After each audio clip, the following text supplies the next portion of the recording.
Hi guys! Welcome for today's food vlogging. Ito meron akong alimasag guys. I'm cooking alimasag syempre.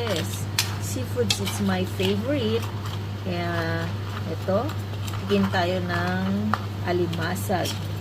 Medyo maliliit siya pero mataba guys. Ayan, tignan nyo naman.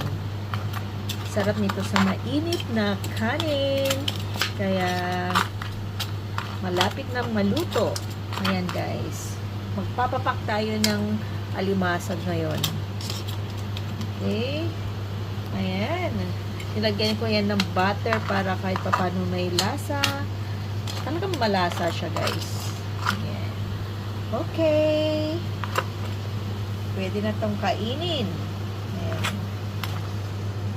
Ayan, kain tayo mga ka-foodie. Let's eat.